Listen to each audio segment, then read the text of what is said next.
Continuamos con Jesús del Perdón por Canal 3.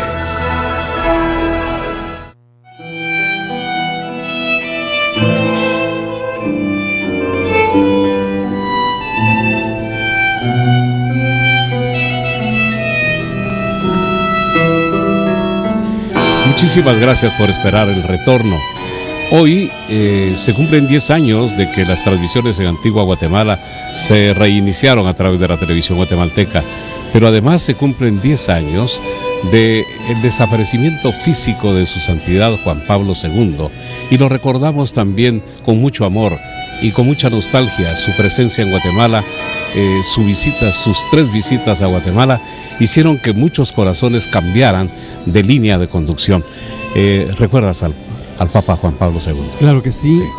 La presencia del Papa Juan Pablo II o San Juan Pablo II está íntimamente ligada con la antigua Guatemala y a este templo franciscano, porque recordemos que en el año 1982 él tuvo a bien proclamar beato a nuestro hermano Pedro, sí. Y posteriormente en el año 2002 aquella tercera visita que se veía tan improbable por el delicado estado de salud de él, tenía un único motivo: proclamar solemnemente la canonización del hermano Pedro acá en tierras guatemaltecas. Es un día muy especial, como bien dices, porque se unen estos dos momentos de nuestra historia en este espacio en que nos aprestamos al inicio del cortejo procesional de Jesús Nazareno del Perdón. Una imagen sumamente especial que data de principios del siglo XVIII, desconocemos el nombre de su autor, sin embargo forma parte de ese legado cultural, histórico, religioso de los guatemaltecos, que nos acerca a vivir ese drama de la pasión que vivió Jesús aquel primer Viernes Santo. ¿Por qué Jesús Nazareno del Perdón? Esa era la pregunta. ¿Por qué Nazareno del Perdón? En 1932 se fundó y quedó erigida canónicamente esta hermandad, y se inició la realización de los cortejos procesionales. Jesús del Perdón porque era un momento muy especial que se vivía no solo en Guatemala y en el mundo. Era una época de muchas situaciones sociales, políticas, violentas, y se exhortaba a la feligresía a acercarse al Señor y a pedir perdón por sus propias faltas y las ajenas. Posteriormente, y muchos años después, en el año 2003, Monseñor Rodolfo Cardenal Quesada, de grata memoria, en el primer aniversario de la canonización del hermano Pedro, erigió este templo franciscano en santuario arquidiocesano del Santo Hermano Pedro, que dentro de sus múltiples funciones tiene brindar el espacio para recibir el sacramento de la reconciliación, y el sitio preciso para realizar el cumplimiento de la penitencia que se impone en remisión de los pecados y las faltas confesadas es frente a la imagen de Jesús Nazareno, allí en su capilla. Entonces, ahí es donde el devoto encuentra ese perdón tan anhelado y tan buscado. Enrique, se cumplen también, un poco más de 32 años, un poquito más de 32 años de la primera visita de su santidad Juan Pablo II, San Juan Pablo II, a Guatemala.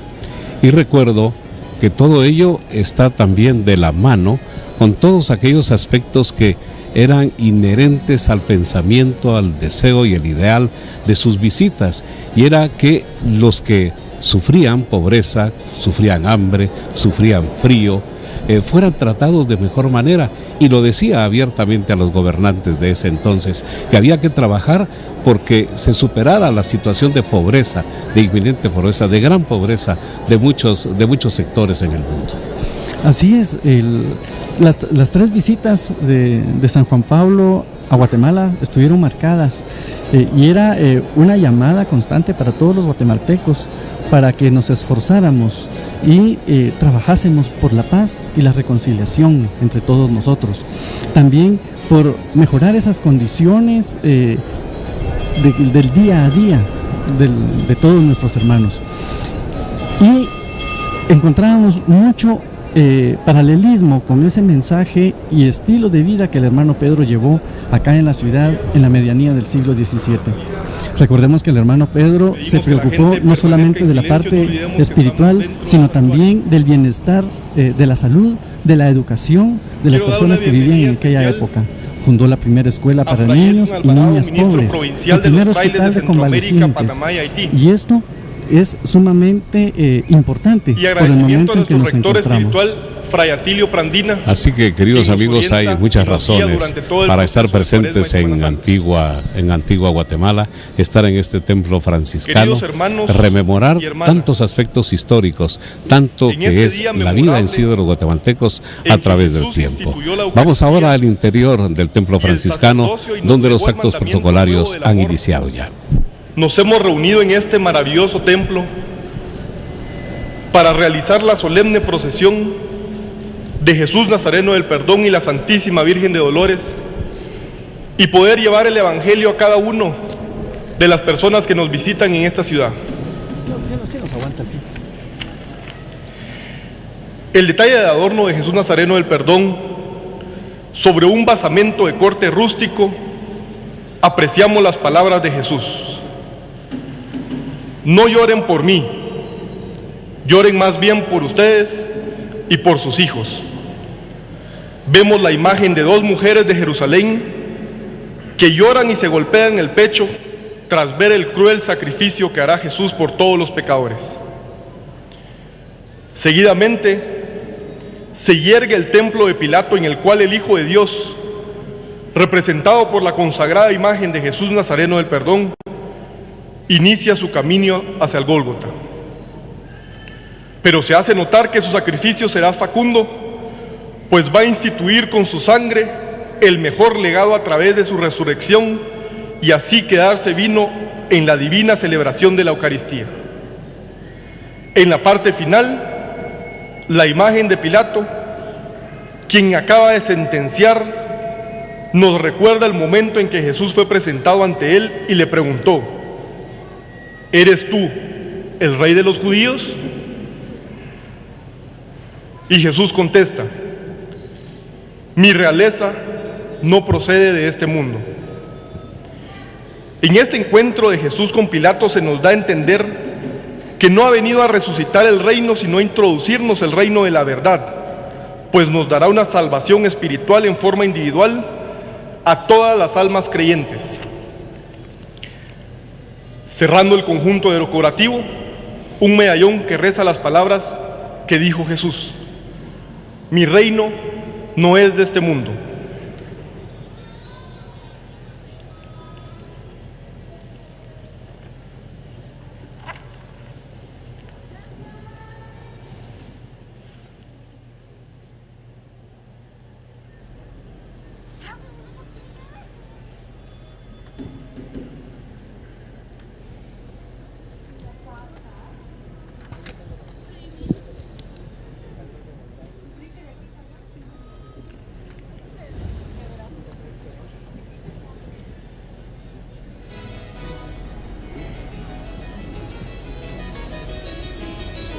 En el nombre del Padre, del Hijo y del Espíritu Santo. Amén.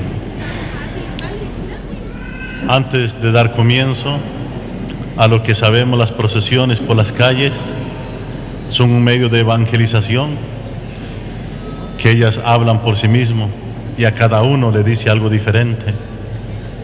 Entonces pongámonos con la buena disposición de pedirle perdón al Señor para que el mensaje de verdad en este día llegue a muchos corazones, sobre todo lo que es el consuelo de Dios para los que más lo necesitamos.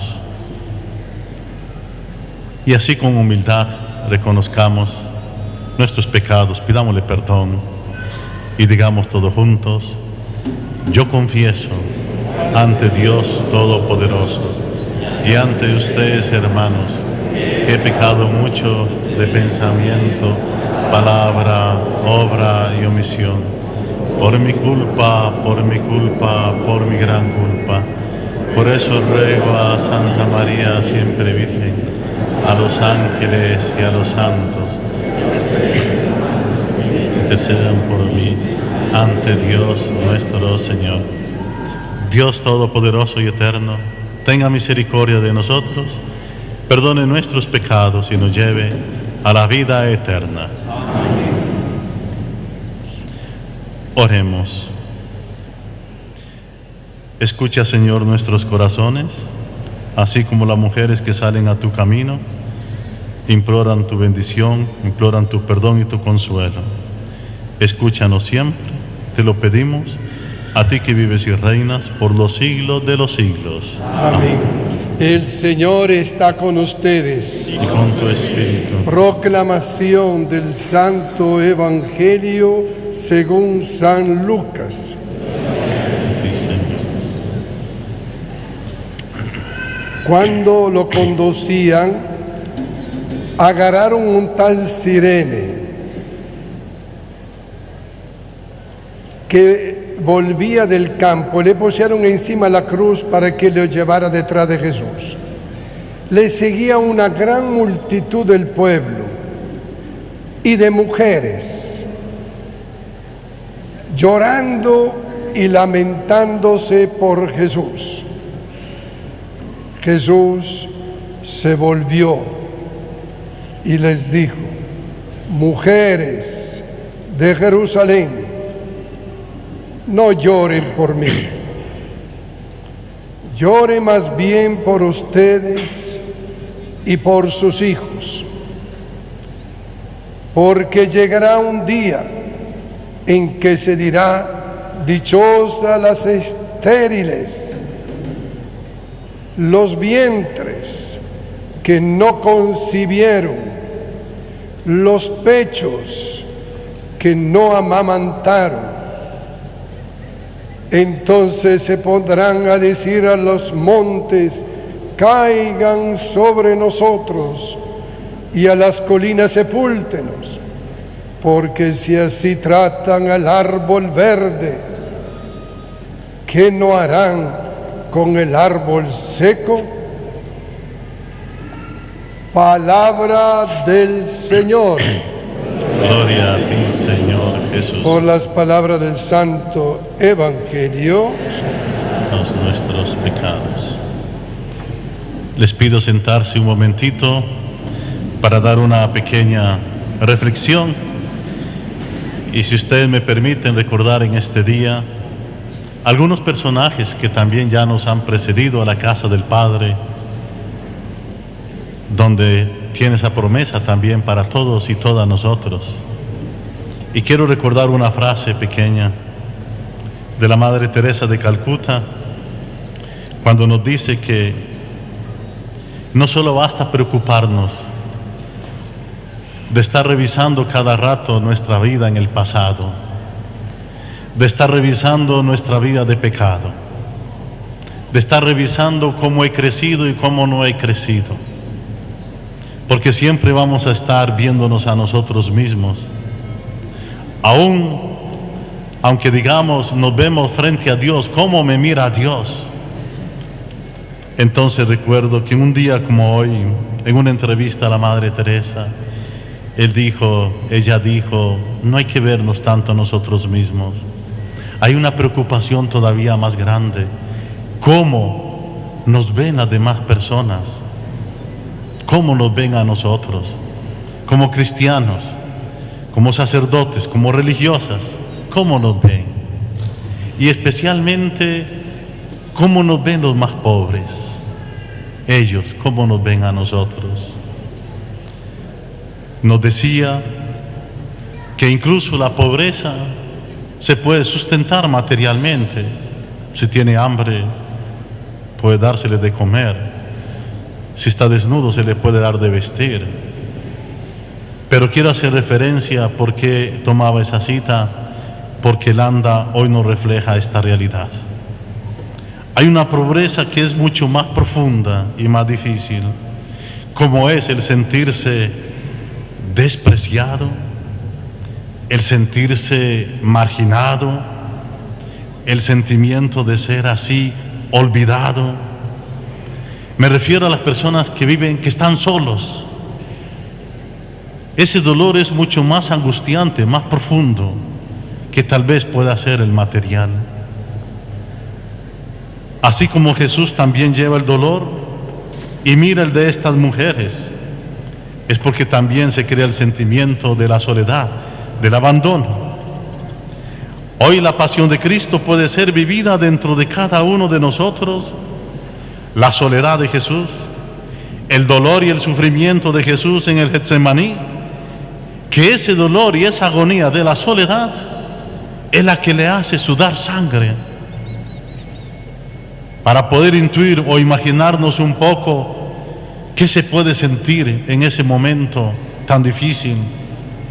Y todavía algo más duro, ser rechazado cuando Jesús mismo sabe que solamente ha hecho el bien, solamente nos ha dado un mensaje extraordinario: amarse los unos a los otros. Y la angustia de sentir, qué mal he hecho, si todo lo ha hecho bien. El ser abandonado, el ser ignorado, de ser echado a un lado, es el máximo sufrimiento en estos tiempos. Hoy muchos sufren también la tortura de no ser queridos. El Papa Francisco nos hace una invitación a ir al reencuentro, reencontrarse nuevamente, a buscar a aquellas personas que se nos fueron, porque tal vez nuestro testimonio, nuestra vida no respondió a lo que esperaban y se nos han ido. Vamos a encontrarlos, su nacionalidad, su cultura, la raza, si podemos decirlo. Es un encuentro de hermanos. El camino que nos presenta Jesús desde el Domingo de Ramos nos indicará que la cosa es más simple y se trata del amor al Padre, que el Padre nos ama a toda la humanidad y donde nadie queda excluido de lo que es el perdón y la salvación. La cosa es simple. Nos dice, nadie está excluido de ser perdonado y de ser salvado, nadie. Y por lo tanto ni yo puedo condenar a nadie, ni acusar a nadie. Si Jesús nos ha dicho, mi Padre, a todos los tiene incluidos en el perdón y la salvación. No solo basta, dirá Jesús a las mujeres que lloran en el camino, como vemos aquí en el anda. El llanto debe rebosar también en un amor que educa. Queridas madres, tal vez los hijos no andan en buen camino, pero no se puede solo llorar y lamentar porque anda en mal camino. También hay que educarlo y decirle cuál es el camino correcto. No solo llorar, hay que decírselo, hay que salvarlos. Un llanto que se puede convertir en fortaleza que guía, anunciarle. Una serenidad que corrige también. Un diálogo que construye. Una presencia que habla. Un llanto que ha de impedir otros llantos. Hay que impedir a aquellos otros que no se den más por el dolor que se causa. Las mujeres nos enseñan la belleza de los sentimientos. No debemos avergonzarnos de que nuestro corazón acelere nuestros latidos por la compasión, de que a veces rebosan las lágrimas por nuestras mejillas y de que sintamos la necesidad de una caricia o de un consuelo. La mujer que hoy llora por Jesús nos recuerda que todos somos hijos, hijas, nacidos de los brazos de una madre. Jesús comenzará este camino en estos días de la Semana Santa y 4 cosas, tal vez más, pero yo diré 4 que nos ha enseñado.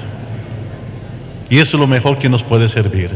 Yo le menciono 4. Primero, Jesús nos enseña un testimonio de vida donde coincide lo que dice y lo que hace, lo que llamamos coherencia de vida. Eso que anunciamos como cristianos, como cristianas, debe coincidir con nuestra vida. Y eso simplemente se llama testimonio de vida. El segundo, mostrarnos con su vida el amor sin frontera, hacia toda la humanidad. El amor no tiene límite, lo muestra hasta donde tiene que llegar. Si tiene que dar la vida, también la dará. El tercero, el talante profético de su palabra. Cada palabra de Jesús es edificante. Y bien podemos comprometernos nosotros de que nuestras palabras edifiquen a la familia. Cuando estamos en el comedor, cuando estamos comiendo, cuando están en la sala de televisión, cuando estén en el pasillo, en el cuarto, hagan que sus palabras, cada palabra que usted diga, sea edificante, no para destruir, no para hacer sufrir. Comprométase en este camino de la Semana Santa, que sea santa esta semana y las demás que vienen. Que toda palabra que salga de nuestra boca edifique a la familia, al trabajo, a la sociedad. Uno último más. ¿Dónde es que Jesús agarra la fuerza para aguantar tanta soledad, tanto sufrimiento y aguantar la cruz y llegar al final? Tiene una convicción y es la clave que nos da a nosotros. La total y plena confianza puesta en Dios.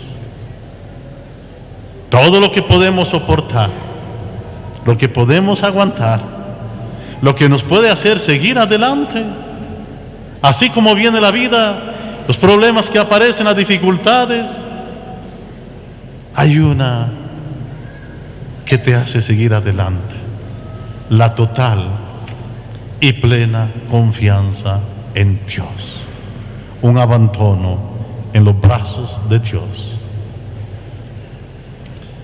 Concluyo diciendo las palabras del Papa Francisco en la homilía del Domingo de Ramos. El estilo de los cristianos debe ser la humildad. Ese es el estilo del cristiano, de la cristiana, la humildad. No otro que opaque el verdadero estilo del seguimiento de Cristo, la humildad. El anda que caminará hoy por todas las calles son un reflejo de la humildad, pero una humildad que también es bella y hermosa, porque llega a lo más profundo y real de nuestra vida. Es Jesús, la persona que sale, que camina. Esa es la humildad de esta anda. Yo los felicito a los de la hermandad aquí de San Francisco, porque han apuntado bien, han apuntado al centro, la humildad. Y que no sea una anda de muchos colores y oro y plata, sino de la simplicidad. No solo porque lo dice el Papa Francisco, sino porque el Evangelio a eso nos invita. Sean humildes, sean sencillos, porque ahí no hay nada que ocultar. Son tal y como somos.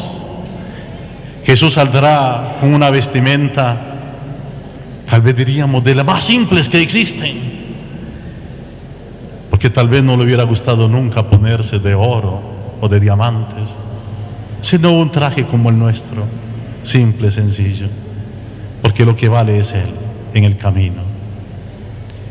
Y última petición que les hago: tengamos presente a todos los cristianos y cristianas, no tan cercano a nuestro mundo acá, sino que les pido hacer una oración, y lo haremos, por todos aquellos hombres y mujeres que en el Medio Oriente, por tener el título de cristianos, son torturados y asesinados. Lo hemos escuchado mucho en los periódicos y en la televisión, y sucede más que aún no hemos visto, que estos cristianos son los mártires de estos siglos, y por todos ellos en ese mundo. Y nosotros que también emprendemos hoy este camino, les invito a que hagamos un momentito de silencio y lo recordemos. Han tenido el valor de defender su fe dando la vida, y estos no son mártires distintos a los de los primeros siglos, segundo o tercer siglo. Quiere decir que Dios sigue presente Y cuando decimos seguimiento de Cristo, implica dar la vida. Y Él nos enseñó, tanto amor tiene que dio su vida. Las mujeres que lloran, también todas aquellas que han llorado en estas situaciones difíciles de estos tiempos. Les invito a un momentito de silencio y oremos con todo corazón por todos estos cristianos y cristianas del Medio Oriente que realmente están sufriendo muy duro poder anunciar que creen en Cristo.